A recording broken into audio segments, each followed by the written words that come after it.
Yeah, good morning everyone. Today we'll discuss the types of the dosage form and what are the various types and what is the need for the dosage form.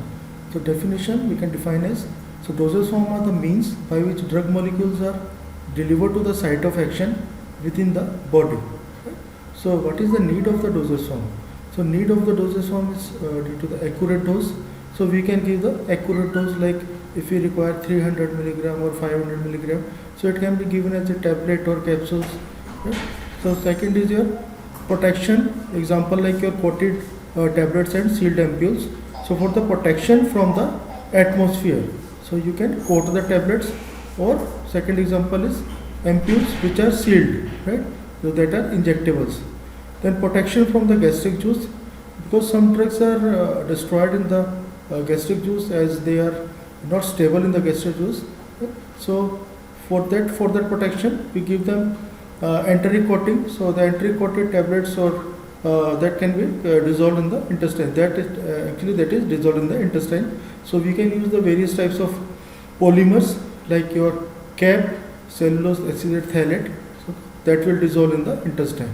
So masking the taste and odor, as you know that most of the drugs are bitter in taste and they have saline taste, right? So for the masking, so we can give the sugar coating, or we can add the sweetening agents if it is a liquid dosage form.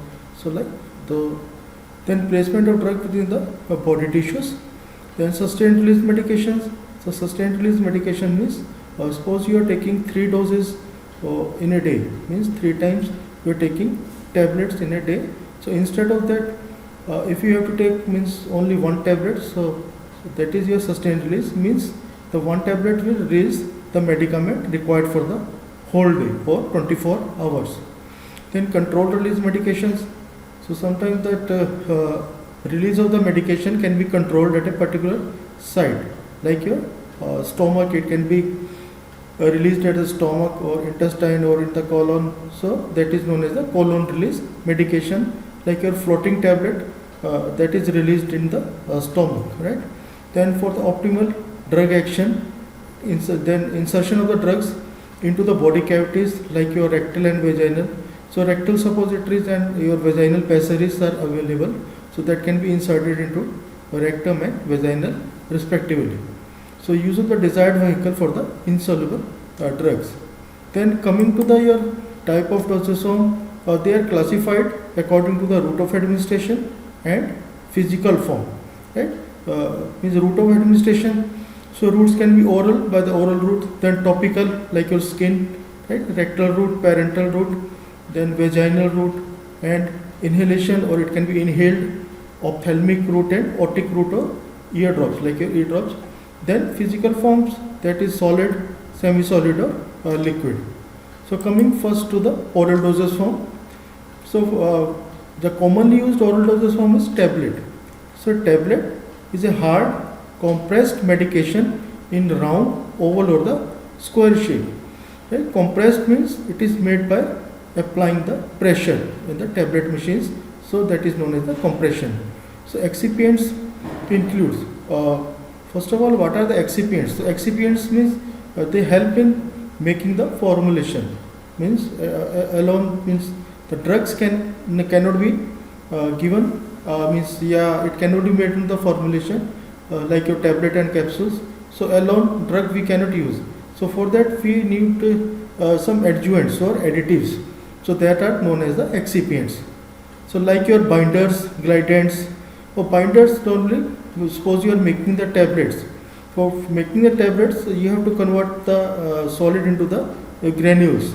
For making the granules, you have to add the binders, like in the binding agent that will hold together, right? As a cohesive mass. Then you can convert it into the granules by passing through the sieves. Then glidants like flow aids and lubricants. So while making a tablet, the granules will come from the hooper to the die. So for that, easy means there should not be any friction, and it should come easily to the die and uniformly. For that we use the glidants or flow aids and the lubricant to ensure the efficient tableting. Disintegrants to ensure that the tablet break up in the digestive tract, right? So it will help in the disintegration or the breakup of the tablet.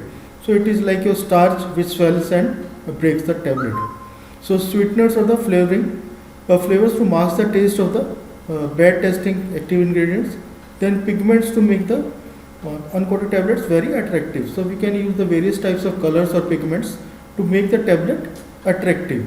So this is your then a coating may be applied, right? So it may be coated. Tablets are normally they are coated. So it may be applied to hide the taste of the tablet's components, to make the tablet smoother and easier to swallow, and make it more resistant to the environment, right? And extended its shelf life. Shelf life is means total duration of the life, means it is the life period between the date of manufacturing and date of expiry. So that is known as the shelf life. Okay. Then coming to the buccal and sublingual tablet. So buccal sublingual routes means below the tongue. Sublingual and buccal medications are administered by placing them in the mouth, either under the tongue, that is known as the sublingual, or between the gum and the cheek, thus that is known as the buccal pouch. So the medication dissolve rapidly and are absorbed through the mucous membrane of the mouth, where they enter into the bloodstream. So normally it will get dissolved rapidly and it will be absorbed through the mucous membrane of the mouth. Okay, so they will directly enter into the bloodstream. They will bypass the liver, right? So avoid the acid and enzymatic environment of the stomach and the direct metabolism enzyme of the livers. So it will directly go into the blood, right? The examples of drug administered by these routes are your vasodilators, okay, then steroidal hormones, like your in the BP, your blood pressure, we use the Nicardia capsule, that is used by the your sublingual route. Then effervescent tablets. So common example is your Disprin, that is the effervescent tablets. Effervescence is nothing but a liberation of the carbon dioxide. So effervescent tablets are uncoated tablets that generally contain acid substance like your citric acid, tartaric acid, and carbonates or bicarbonates. Normally it contains the sodium bicarbonate, and which react rapidly in the presence of water by releasing the carbon dioxide. So naturally when the acid and bicarbonates react together, there will be release of carbon dioxide, right? So they are intended to be dissolved or dispersed in water before use, providing very rapid tablet dispersion and dissolution, then and pleasant tasting carbonated drink, right? So like your I told you that example is your Disprin. So that is having the rapid action. It is rapid tablet because the dissolution is very rapid, and the pleasant tasting carbonated drinks. So carbonated drinks are normally palatable, or they are pleasant in taste, right? So next coming to the chewable tablets. So they are the tablets that are chewed prior to the swallowing. So they are designed for the administration for the children. Example is your vitamin products. The common example of chewing tablet is your antacid tablets. You might have seen the Digene and all. So normally they are chewed before. Okay. Then coming to the oral dosage, there is the next dosage form is the capsules. So as you see that capsules are available as the hard gelatin capsules and soft gelatin capsules, right? So capsule is a medication in gelatin container, right? Okay, so the capsules is the medication in a gelatin container. So it will advantages marks the unpleasant taste of its content. Okay, so you might have seen the two types of capsule. They are means very commonly used. That is hard gelatin capsules, which are normally used for the dry powdered ingredient. Like example, like your common example is your Bicasol capsules, right? And soft shelled capsules. So primary use for the oils and for the active ingredients that are dissolved or suspended in the oil. So like your 7C capsules, you can see that. So in that basic difference between hard gelatin or hard shell capsule and soft shell capsule is that the plasticizer, the amount of plasticizer is more in the soft shell capsule as compared to the hard shell capsules. And normally these hard shell capsules, they are divided into the two parts. Okay, so you might have seen that. So one body and one cap, right? So in the that is your soft shell capsules, they are hermetically sealed, right? Or they are sealed, they do not have any part. The next is the lozenges. So lozenges, it is a solid preparation consisting of sugar and gum. The latter giving strength, that means the gum giving the strength and cohesiveness to the lozenges and facilitate the slow release of the medicament. Right? It is used to medicate the mouth and throat for the slow administration of indigestion or the cough remedies. So the common example is a strepsils. Right? So this is a example of the lozenges. Then coming to the pastilleries, so they are the solid medicated preparation which are designed to dissolve slowly in the mouth, right? So they are softer than the lozenges and their bases are either glycerol and gelatin or acacia and sugar, right? So next is your dental cones.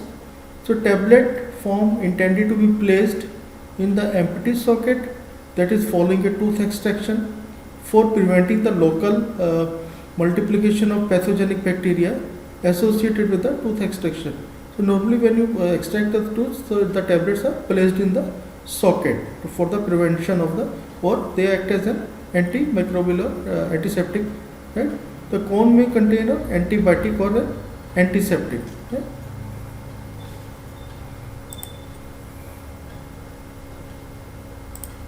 So the pills, next pills are oral dosage form which consist of the spherical masses prepared from one or more medicaments incorporated with the inert excipients.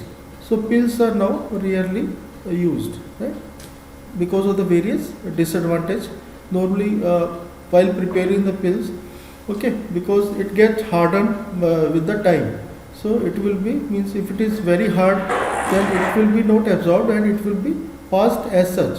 So that's why it has a very means their use is not recommended. The next is your granules. So they are consisting of solid dry aggregates of the powders particles. They are often supplied in the single dose sachets. Okay, so you might have seen the like Eno granules, Eno powder that is available as the single sachets. So granules are placed on the tongue and swallowed with the water. Other are intended to be dissolved in water before taking. So effervescent granules evolves the carbon dioxide when added to the water.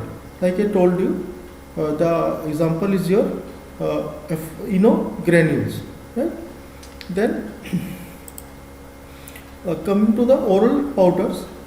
So there are two kinds of the powders intended for the internal use.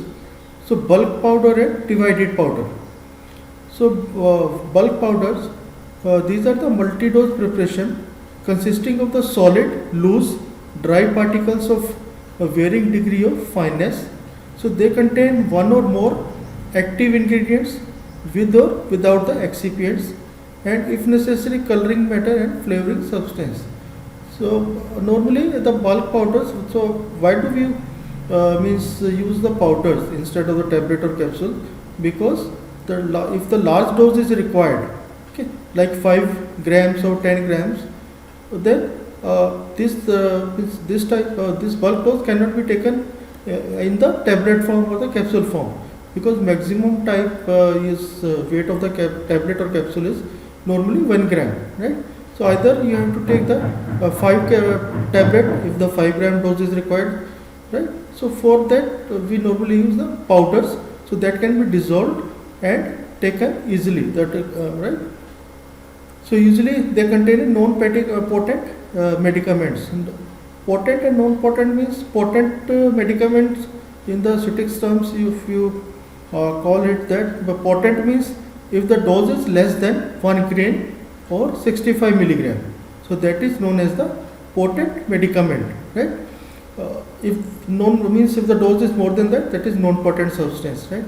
So non-potent medicaments such as your antacids, since the patient measures the dose by the volume using a 5 ml or 5 gram medicine spoon or teaspoonful, the powder is then usually dispersed in water or in the case of effervescent powder, dissolve before taking, right? So normally it is dispersed or dissolved in the water then taken, right? And divided powders, they are the single dose preparations of powder. For example, small sachets that are intended to be issued to the patient as such to be taken in or with water, without water, right? Without dissolving in water, right? Actually, you have to take with the water. For then powders for mixtures. So the mixed powders may be stored in the dry form, and the your mixture prepared by the pharmacist when requiring for dispersion by suspending the powder in a appropriate vehicles, right? So they are mixed powders. Okay. So rest we will discuss in the next class. Thank you.